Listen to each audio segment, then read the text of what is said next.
Morning, everyone. Yay, it's Friday. Always look forward to Friday. Good morning. We're going to talk a little bit about commitment this morning, if that's cool.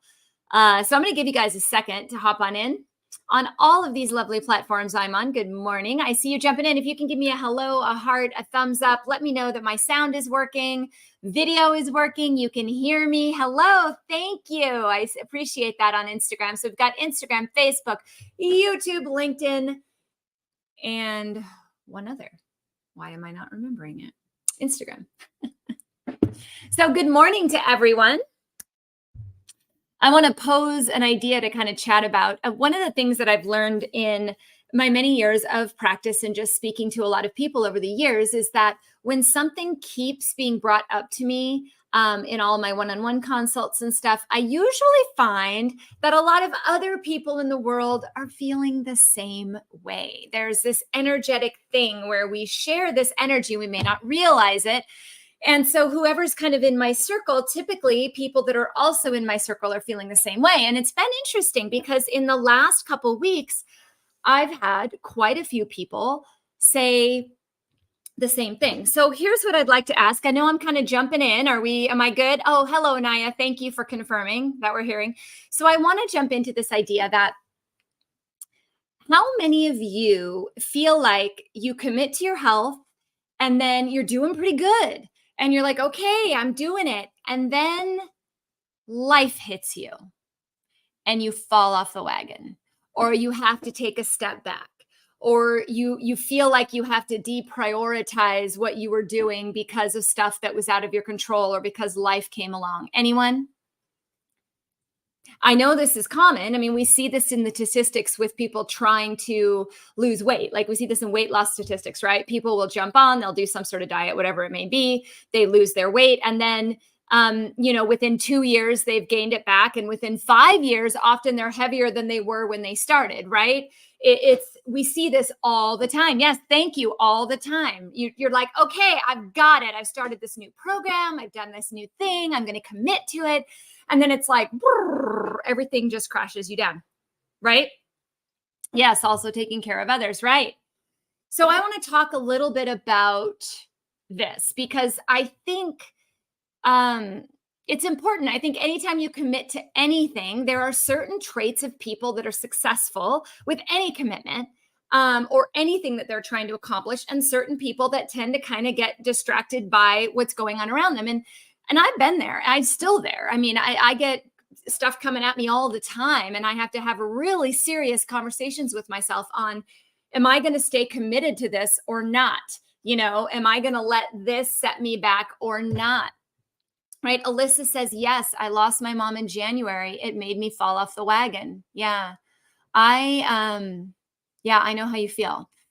When I lost my mom, it really shifted me in a way that definitely brought me down for a moment. But you know what it did in the big picture, though, Alyssa, is it actually confirmed to me my mission and my passion in life to not die young like my mom. And that helped me actually commit to be healthy. So sometimes these things that happen, when they happen to us, they seem awful while we're in it. And we're like, oh, we just can't get out of it. But often when that happens, if you back up a little bit outside of the frame and outside of the moment, there are actually things that can cement and grow your commitment to your own health. So I want to talk about some of these things if it's cool with you guys. Are you cool with this? And then we'll jump into Q&A. Give me a thumbs up if this is a cool topic. I just feel like a lot of people need to hear this right now because I've been saying it a lot. So I want to kind of give you guys some insight and some inspiration and some motivation on how you can actually stay committed when all the crap hits the fan. Is that cool? Yes. Okay, I got some yeses. I also got a comment over here from Naya. I find in these situations, I don't fall off the wagon, but cling to it. It also makes me feel secure in chaos. Yeah. Okay, so let's talk about this. So when you look at, really what we're looking at is commitment, right? And any of you who have a job or families, anything that you've committed to, like I find that people commit to their work no problem, right? You go to work every day on time. You try to always grow the company, whether it's your own company or working for somebody else. You're always trying to make sure that all your tasks are crossed off, and you're going into the workplace, aligned with the company mission, hopefully with a good attitude towards your work or your team. You're in a growth mindset. You problem solve all day long, and you have this strong work ethic. You show up every day. So my question to you guys is, how many of you will show up to work every day but won't show up for yourself every day? Right?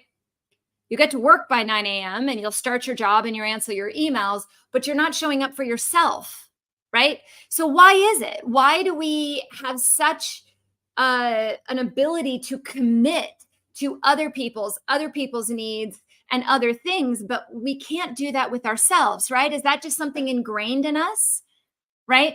So what I want you to try to think about is, how can you look at your health in the same way? It's something you're committing to. And there are traits of people that tend to be successful with health ventures and other ventures in general. So I want to kind of put these out there. When I looked at like the 5 traits of committed employees, it's the ones I just said: strong work ethic, problem solving skills, growth mindset, good attitude, and alignment to mission. I'm going to tell you, it's exactly the same in health. Why are you doing what you're doing? So going back to what was just discussed on losing a mom and feeling like you're falling off the wagon, right? But what if losing your mom can help you commit to your health? Right? What if that opportunity, instead of being something to bring you down, is something that can lift you up, something that can give you a reason to live, right? I was so sad and thought, I don't want my kids to go through what I just went through. Losing my mom to cancer when she was vibrant and young, losing my dad when he was 59 years old, like to something that was preventable. And I think that's what we need to look at. Health is actually in your control. You actually can prevent a lot. Now, with that said, there's also something with trust. We can't prevent everything, but we can make good choices in our life and decide how we're going to live our life, right? So every single choice we make is a commitment. So one of the things, here's 3 things that you can do if you're like, okay, I'm going to do this. Number 1, you need to know your why. Why do you want to lose that weight? Why do you want to be healthy? And I would highly caution any of you that go in saying, I just want to lose 10 pounds or I just want to lose 20 pounds. I would caution you, don't make this about weight. Because when you make it about weight, it's not looking at the whole health picture. Weight is the symptom. Weight is the symptom that the body is out of balance. Make a commitment to the body, right? You can ask any question you'd like. Go ahead and drop it down, and I'll get to it in just a second. I'll start the live Q&A in just a moment to answer your question. I see it there over on YouTube. So when we have a reason why we do something, why do you go to work every day? Maybe it's for your paycheck. Maybe it's because you love what you do. Maybe you don't love what you do, but it's a good paycheck, you have benefits and whatever. You have a reason that you go. Otherwise you wouldn't go, right? You would take every single excuse to get out. And that's what we do with our health. We take every single excuse to get out. Oh, this happened. I can't go to the gym today. No. Why do you go to the gym? You go to the gym to stay strong and healthy so you can help this other person better. When I started realizing that all the caregiving I was doing for my grandpa, for my mom, for my grandma, for the people around me that I was caregiving to all the time, my patients, it was depleting my soul and my energy because I didn't replete it. I didn't focus on my why, right? So we have to know why we're doing something. So if you're someone that's like, oh, I really just need to lose this weight, or I really need to get my diabetes under control, or I really need to clean my body up or to exercise more. Why? What's your mission? What's your passion? What makes you show up for it every single day? If you have to write that on a sticky note around the whole house, you do it. Okay. Number 1. Number 2, I want you to publicly make a statement that you're going to do it.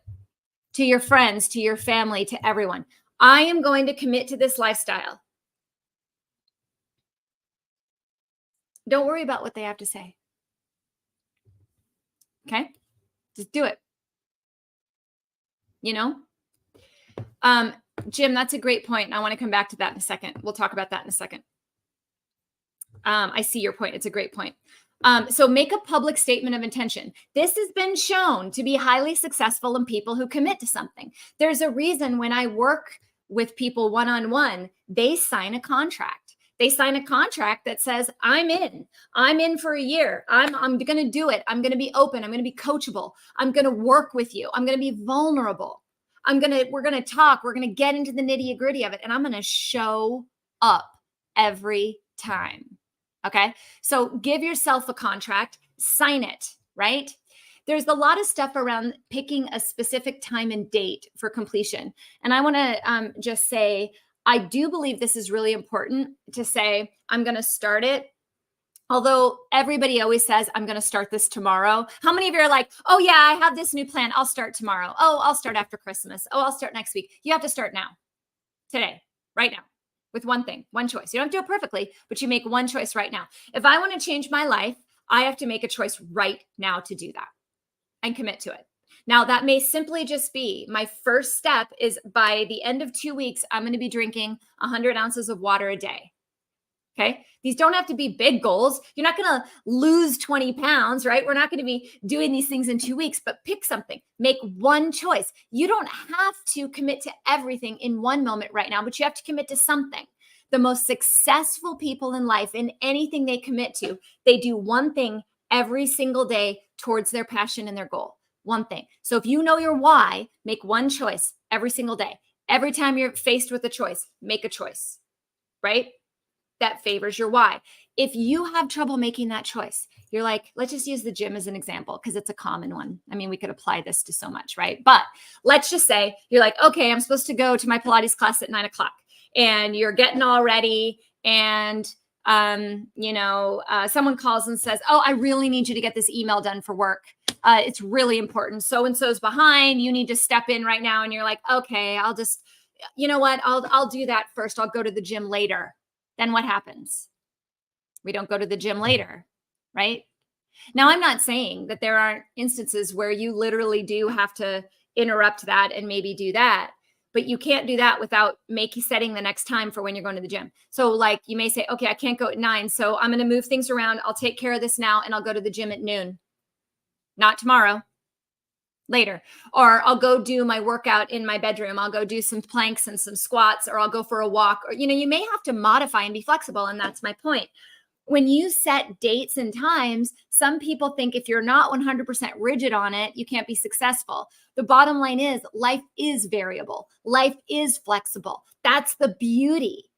But don't give up on what you're supposed to do when you have to adapt. Adapt everything. If you're going to have to shift your schedule, shift it for your health as well to still get it done. I think that's where people miss it. We think if we're not perfectly doing everything, we didn't eat exactly what we were supposed to eat for breakfast. We didn't work out exactly at this time. We didn't take our supplements exactly at this time. We didn't do then we start to beat ourselves up. We fall off the wagon. We get mad at ourselves and we stop. Anyone? What if you just adapted? You said, okay, I got to do that, but I still not at the compromise of my health. Or just saying no and saying, you know what, I'm happy to come to that email, but I have another appointment to get to from 9 to 10. So I'll have to address it at 10:15. I do that quite a lot, actually. Behind the scene, Dr. Pingle secrets, right? It's like, I have an appointment. I can't get to that till 1:00. And it's funny because people respect that when you set boundaries, right? When you let people know what to expect. You want to know what to expect. If you come to work with me one-on-one, first question is, what can I expect? When can I feel better? What have I got? You want to know, right? You want to know what to expect.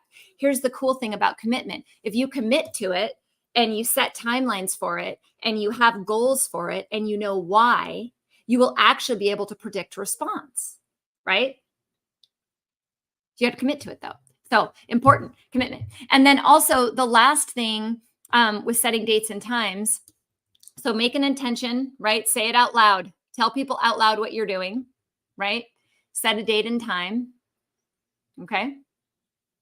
And last, do it. Do it. And before I sign off and start asking questions, I want to give you 5 traits of people that tend to be most successful with everything they do, including health. Okay. Controversial, meaning they're committed to their passion. They're going to move forward, whether you like it or not. Right. I saw this when I became vegetarian. I was 13. I became vegetarian and I had so much pushback. Oh my God. Why don't you just eat that hamburger, Trisha? Just eat it. Why is it such a big deal? Like, come on. This is ridiculous. We have to go 5 different places to find you something to eat. And I was like, yeah. Yep. Sorry. If you don't want to deal with it, you don't have to come, but I'm going to do this for me. Right.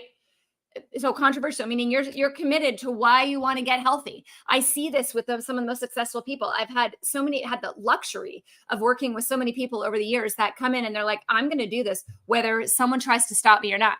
I don't care if my husband's not supportive. I don't care if my mom doesn't understand that I want to eat this way or that it gives her more work for holidays. I don't care. I have to do this, right? For me. So being a little bit controversial and committed to your passion, regardless of what other people think. That is really, really important. Number 2, you have to be loyal. You have to be loyal to yourself. You show up to work every day at 9 a.m. If you're someone that prides yourselves on working, I know so many of you pride yourselves on being the best worker. You're always there. You're on top of it. You go above and beyond, but you don't do that for yourself. Be loyal to yourself. Commit to yourself. Dreamers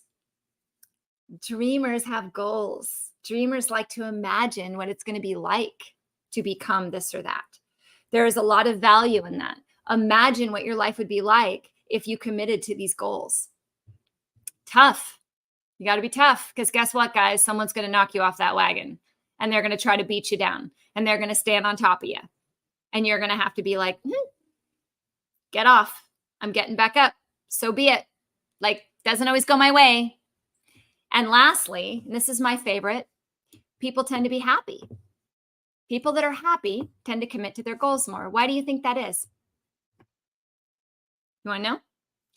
Because when you're happy, you have a passion. You have a higher purpose. You're here for a reason. You found your purpose in life, right? And I think a lot of the times that we don't commit is we don't really know a clear purpose on ourselves. And that's where a lot of that mindset going in and what do I want to be? How do I want to be here? Is important, right? How do I want to show up in life every day? How do I want to show up for myself? So just a few things. I know I rambled a little bit, but at the same time, I've had quite a few of you be so vulnerable lately. And I don't know if any of you are out watching right now, but just being so vulnerable when we've met one-on-one saying, hey, I'm really struggling right now. I've had this. I had a hard time. I couldn't even go to the grocery store. I was so slammed. I had this and that and this and that. And remember that this is life and life does happen and you have to give yourself a little bit of grace for those experiences. Take a few days to focus in on those experiences. You don't power through them always, but at the same time, experience them and then attach that to your higher mission. How can what you're going through right now help you actually accomplish what you're trying to accomplish? Do they fuel your mission more? One of my missions when I was in practice every day and working 12 hours a day and had 2 toddlers at home and a mom dying of cancer, I actually backed away from that and said, I can't do this right now. I need to be with my mother. And a lot of people were like, well, what do you mean? Dr. Pingle doesn't have any availability. I need to get in. Like, I don't understand. And I was like, yeah, but I have to be with my mother. Like, so I just had to make a choice and I had to go with it because in the long haul, me being there was going to have a positive impact on my health. One, because it really helped me understand how much we truly can prevent in health, like how much we can prevent decline. It also taught me to be in the moment and understand that life is precious and that even if I don't feel well one day, I'm not dying of cancer right in front of my daughter. You know what I mean? Like there's moments we take for granted. We get up and we say, I have to go to work. I have to do this. I have to do that. No, you get to. You woke up. All of you out there right now woke up this morning and chose to watch me. I am so grateful for every single one of you out there. And many of you are going to have some valuable questions that not only will help you, but will help others, right? So that's freaking awesome. So remember that, right? In this midst of things falling on top of you and whatever, that you get to make a choice how you deal with that. You get to make a choice. Am I going to live at a higher frequency through this, or am I going to continue to beat myself up through this? Right? It's okay to feel. It's okay to be sad. It's okay to be angry. It's okay. Let it out and then figure out how it plays into your long-term goal, because it does. Okay? Does that help anyone? Give yourself grace and then reframe. And I've said this many times. I would not be here helping all of you, showing up every single Friday as a commitment, if I would not have lost my entire family to chronic disease. Sad, hard. Holidays are ridiculous, right? Break me up, but I'm here because of that. I'm able to help more people because of my experience of dealing with grief, right? And in the moment, I thought I could not go on. I mean, I thought, how can I go on? I don't have anyone, right?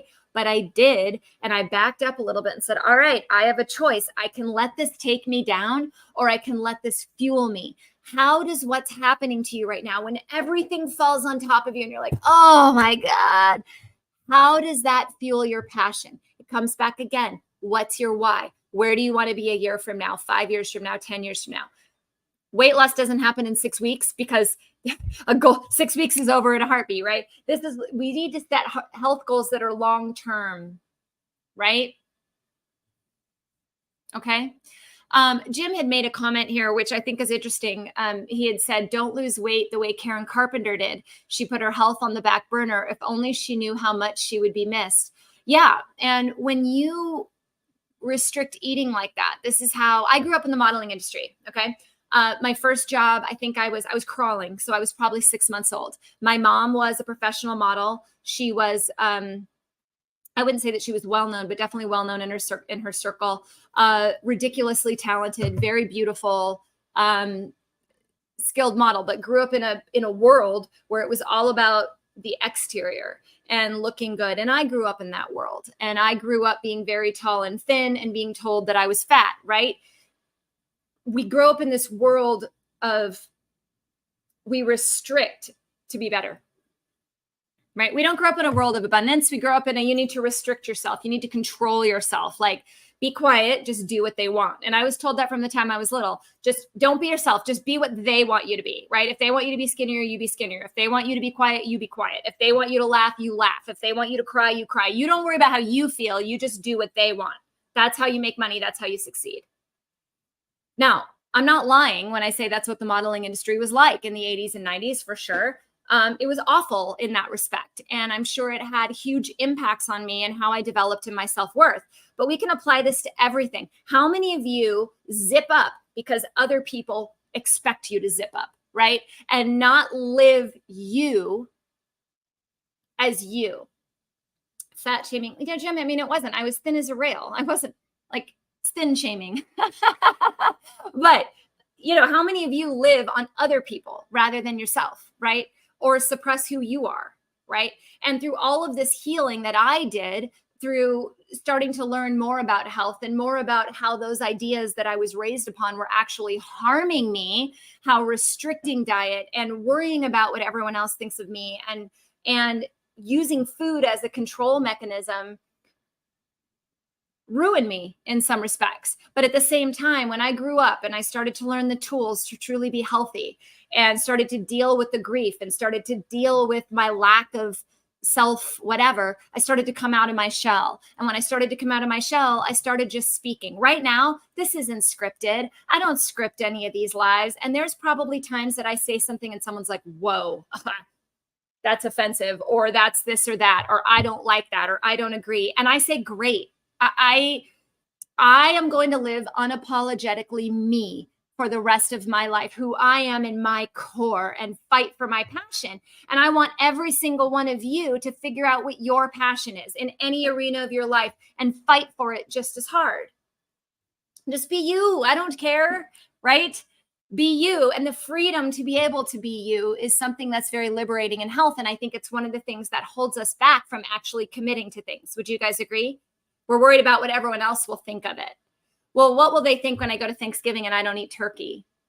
I don't want to put them through that. I'll just, you know what? I'll just start this after the holidays. I don't want to be a burden. Anyone not want to be a burden? I've dealt a lot with that. Anyway, Karen Carpenter wanted so badly to be loved that she didn't eat. Ironically, if she loved herself, she would have, right? And I think we live in a world like that right now where a lot of us are missing our soul. We're not connected with it. Is anyone out there? Give me a heart if you feel like you have moments, maybe even more often than not, or a thumbs up, where you just feel disconnected from your heart, from your soul, from your fun-loving self. Because the statistics say that it's 80% of us right now, right? So I do see some questions. I want to jump into those. Thank you for the heart, right? And maybe some of that not feeling connected is the reason why you're not committing to those health goals. Yeah. Anytime I start to doubt myself and be like, oh, I don't want to do this today. I don't want to go to Pilates. I don't want to do this thing. I think of two things. One, I think of my children. Do I want to put myself at risk to die young like my parents did so that I never get to meet my grandchildren? No, I'm going to meet my grandchildren. Now, could I get hit by a bus tomorrow and not meet them? Of course. And that's just life. And that was just something out of my control that I couldn't control. But I can eat right. I can show up so that I can walk when I'm 80 and I'm not wheelchair bound, right? I can do some things with that, right? I can make sure my metabolics are as good as they can be, give my body the best nutrition, give myself the ability to nurture myself and love myself and live as me, right? And share whatever, as long as I've been fortunate enough to wake up every day, what value can I share with other people to spread the joy and the love? So if you wake up every single day of your life and say, how can I be the best version of me for me and not worry about what everyone else is doing, then I think you're doing it right. I have some questions. I want to jump in on these. If you guys have more comments about this, keep sharing them, right? Love to hear it. I was trying to get a little backlog of questions here so I could roll through them. So I think I did. Hopefully you guys are still here. Okay. Elizabeth says, I write my why and read it out loud at least 5 times a day. And then when I feel like I want to go off, I read it out loud again. Yes. Very good trait for a committed person. You just keep reminding yourself. And that doesn't mean you're not going to have days where you fail. I don't even like the word fail, where you misstep. Life. But what are you going to do the next day? Right? What are you going to do after you fall down? If you were running to the catch in the bus and you fall on your face, what are you going to do? You're just going to lay there for 4 days? No, you're going to kind of go, ow, geez. You might go to the doctor. You might get yourself checked out, but then you're going to get back on that bus, right? So we're all going to be tripped. We're all going to fall down. We're all going to mess up. We're not going to do it perfectly. So the question is, how are you going to respond to that and adapt? Are you going to run next time to the bus? Or maybe you'll walk, or maybe you'll wear different shoes, right? So you don't fall. I always think of that scene from The Birdcage. You guys seen that movie? I love The Birdcage. Anyway, I think of that scene where he wears shoes and he falls down every time he wears shoes, the butler. Too funny. Anyway, change your shoes, right? That's what health is. It's literally little tiny changes. I'm going to wear different shoes today. I'm going to eat something different today. It's not, I'm going to do this hardcore fast for 6 weeks and I'm going to work out like a dog every single day and then I'm going to stop. No, every day, choose a different pair of shoes. It's literally that, guys. That's commitment. And you may not recognize it on a day-to-day basis, but when you look back in 6 months or a year, you're going to say, wow, I am so much healthier right now than I was 6 months ago or a year ago. It's a progression. Yeah. Just remember that. Remember that. What do you recommend to take prior and during menstrual cycle to avoid headache and dizziness? Okay. So there's a couple components to this when we're talking about menstrual cycle and side effects to that: headaches, dizziness, bloating, heavy periods. You really have to look at why it's happening. Okay. There's a few reasons why it could happen. One of the most common, definitely get the iron levels checked. Now you're on Instagram. Yeah. So On the pinned on the top of my Instagram feed, I don't think it's pinned on Facebook. Sorry, guys, but you can search it. I have a post on iron and how to run different levels for iron. Often you think you've been screened for iron deficiency, but you haven't. So take a look at that video and get those labs ordered to look at your iron levels. Number 2, magnesium. Often if we have a magnesium deficiency, our muscles tetany, right? Keep in mind that our uterus is a muscle. So sometimes it needs to relax, right? And sometimes when it's really tense, that causes tense everywhere else. If the whole body is like this, that can cause headaches, right? Also, could be estrogen issues, estrogen progesterone issues, out of balance. So that needs to be looked at. What's the liver health? What's the estrogen storage? So doing a really good endocrine workup. If you want to know what I mean by that, type the word labs on the feed somewhere, and it will send you my little friendly lab list bot or whatever will DM you a lab list, which has a full list of everything I screen when someone comes to me with a complaint like that. By the way, I don't just run the hormones, I run it all. Why? Because it's not always rooted in the hormones. Sometimes it's an iron deficiency causing poor blood perfusion, causing a symptom, right? Sometimes the estrogen dominance is behind it. Sometimes that's behind the estrogen dominance. So you have to look at everything. I'm trying to think if I have any articles on this on the website. I have no doubt that I do. But definitely hydration is also an issue. Many women do not drink enough water. If you're losing a volume of water, you need to replenish that water above and beyond what you're already drinking as well. So take a look, get a good lab review, good lab workup. And if you don't know what that means, just hit labs, start there. Okay. Read through that, come back to next Q&A. If you look at it and you're like, I don't know what this means, or how do I do this? And let's just do a follow-up question on it. Okay. Sound good? Progress is not perfection. I agree with you. I am a recovered perfectionist, which is just how, like I said, how we're raised. I was raised to, when they put you in front of a camera, you better be exactly what they want, or they will fire you, or they will tell you, you don't look good. Sorry. That's my favorite. When you'd go into a casting, I go into a casting and they'd be like, no. Like, when you're 14, it's like, wait, what? No. What did I do wrong? Right. But when you're older, you realize maybe they wanted a blonde and I was brunette. Maybe they wanted someone who was 5'8" instead of 6 feet tall. Like, I don't know. They don't tell you. They just say, no. Or thank you. Right. Took me a long time to realize that what I interpreted was the problem in my cortisol fueled brain was not the situation. They probably were like, oh, she's cute, but I'd rather use her for something else. I want this one over here. Like, I don't know. You know what I mean? Funny. What can I do in the moment when I'm feeling anxious? I thought there was an anxiety protocol you were offering. I emailed contact, but never received a response. You didn't? Contact at Dr. Pingle? Okay. I'm going to reach out to Angela and have her contact you. I think you're in my system, so I think I have your info. Okay, Tara? Just so you know, sometimes, like when I do a live, we get a large volume that come in all at once. So sometimes it is kind of difficult. But if you emailed like last week or something, then yeah, you should have been responded to. So I have your name written down. I will make sure you're responded to. Check to see that you weren't texted or called. Sometimes it goes to spam. And also check your email spam. I get that all the time where people find it in their junk mail.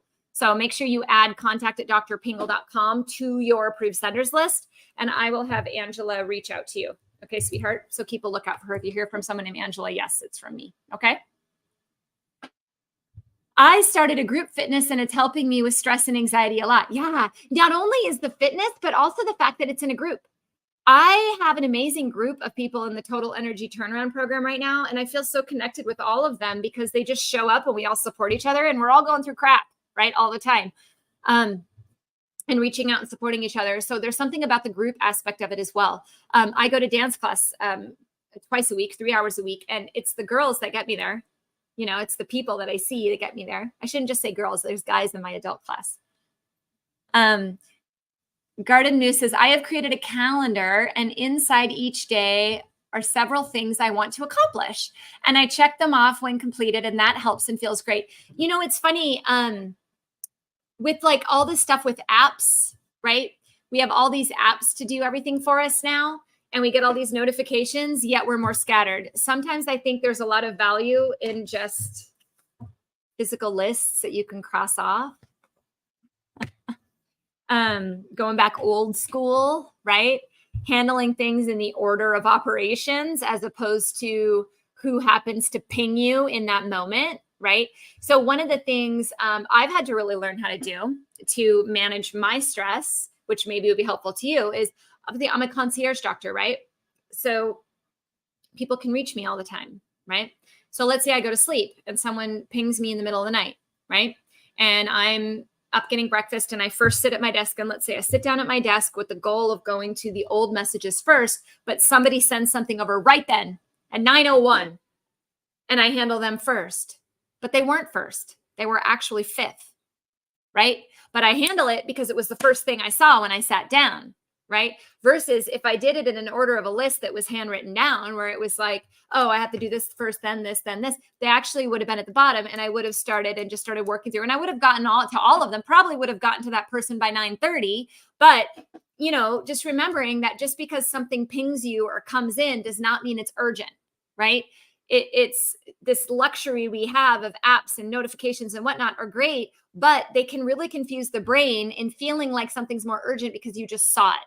So the body diverts to that, the brain diverts to that rather than the other things that you needed to do first. So assessing it and saying, okay, that's not urgent, I'm putting it down there, is one thing, right? Or keeping your notifications turned off altogether and having set times a day where you check your email, where you check, you do house chores or whatever. Blocking off your day can help quite a bit as well at reducing stress. I created a calendar with 5 things each day. Yep, I think hi, Dr. P. Which shampoo and conditioner do you use? Thank you. I use O&M. O&M. So O and sign M. Original Mineral. O&M and Original Mineral. I think my shampoo might be Original Mineral. I think I have that. On my website, if you type in, my search bar, by the way, guys, has been kind of wonky. So you might be better searching this into a browser saying Dr. Pingle beauty products.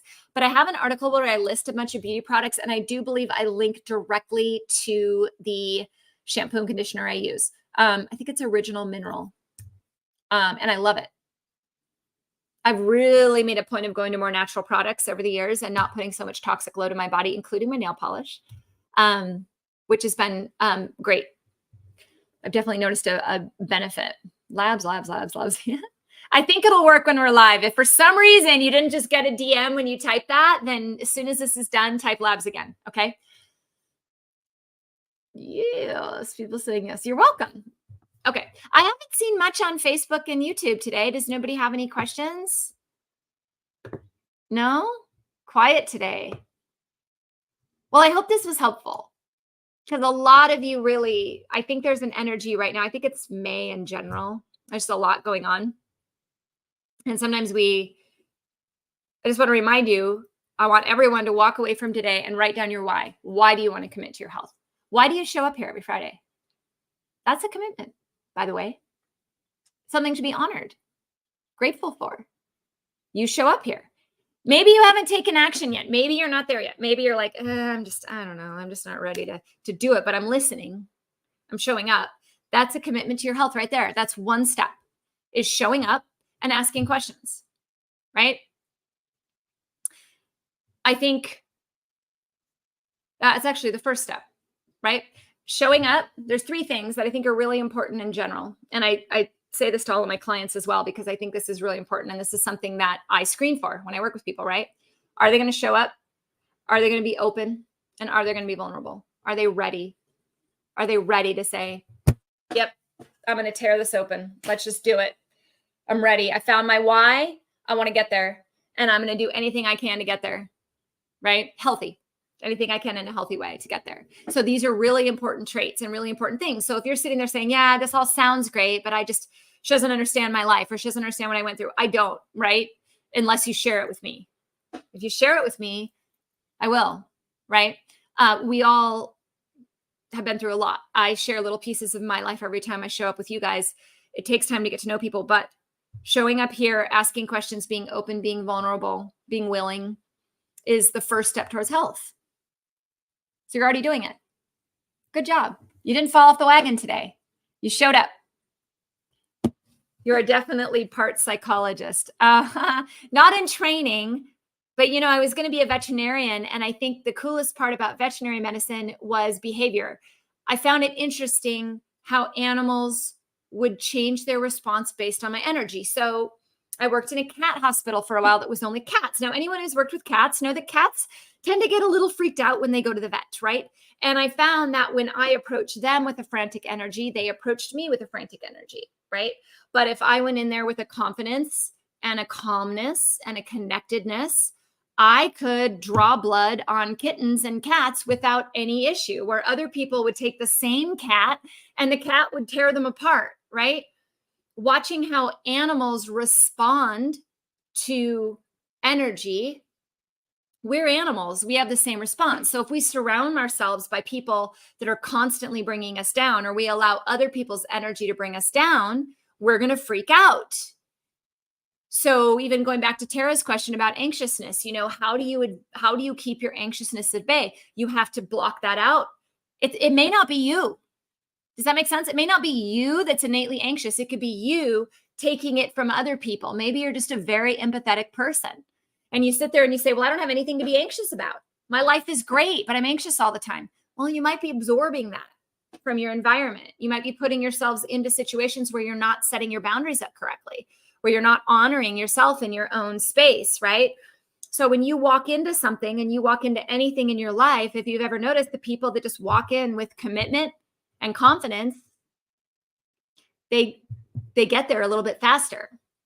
So that was really cool in veterinary medicine, because I learned if I wanted to get something done, I had to have the right intention to do it.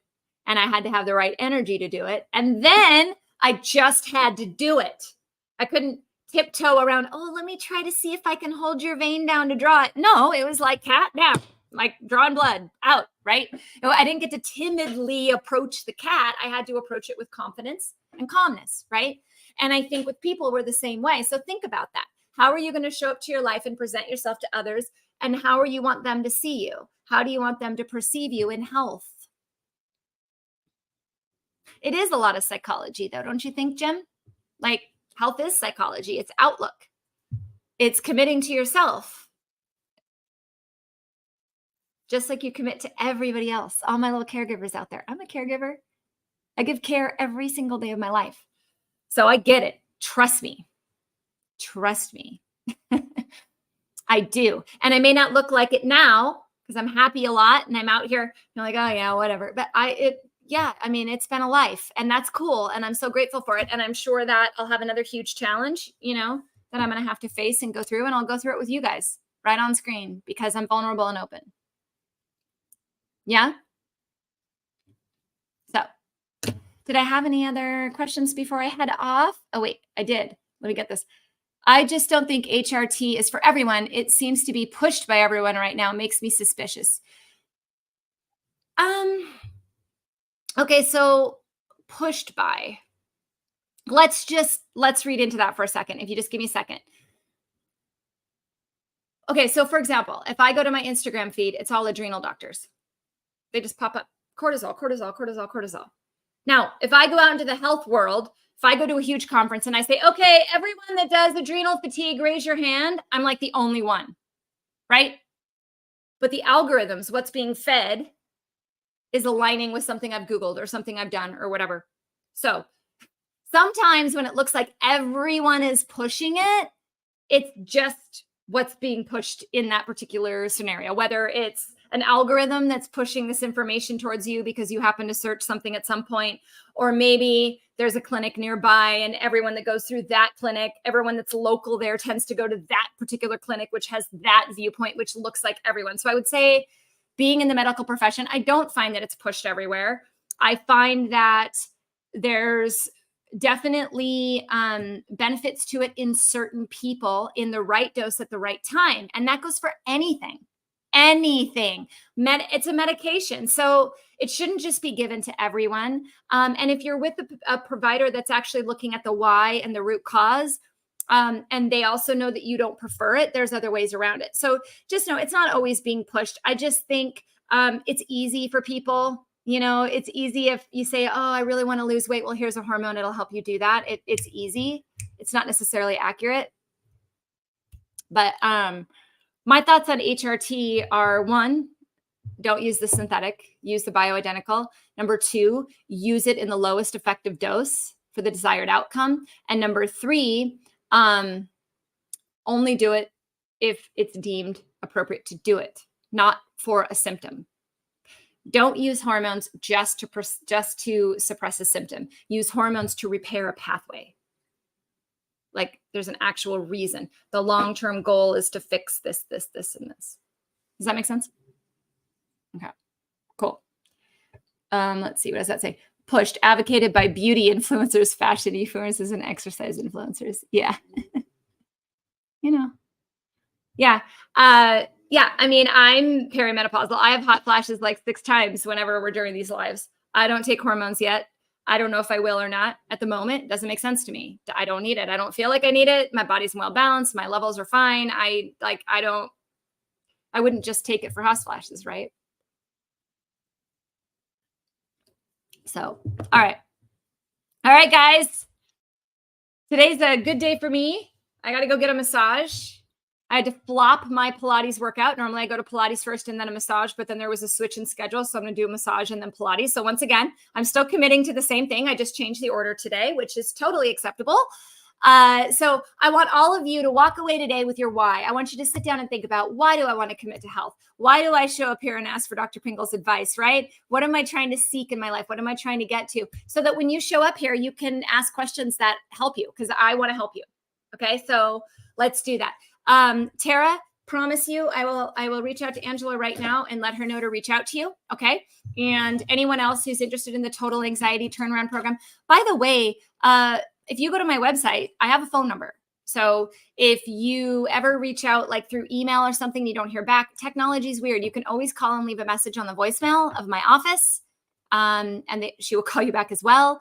All of my, staff are independent contractors, so they work variable hours. So, it's hard to say exactly when they'll call you back, but it'll be sometime in the upcoming days. Okay. All right. Off we go. Go enjoy your weekend. Thank you for being present today. See you soon. Bye.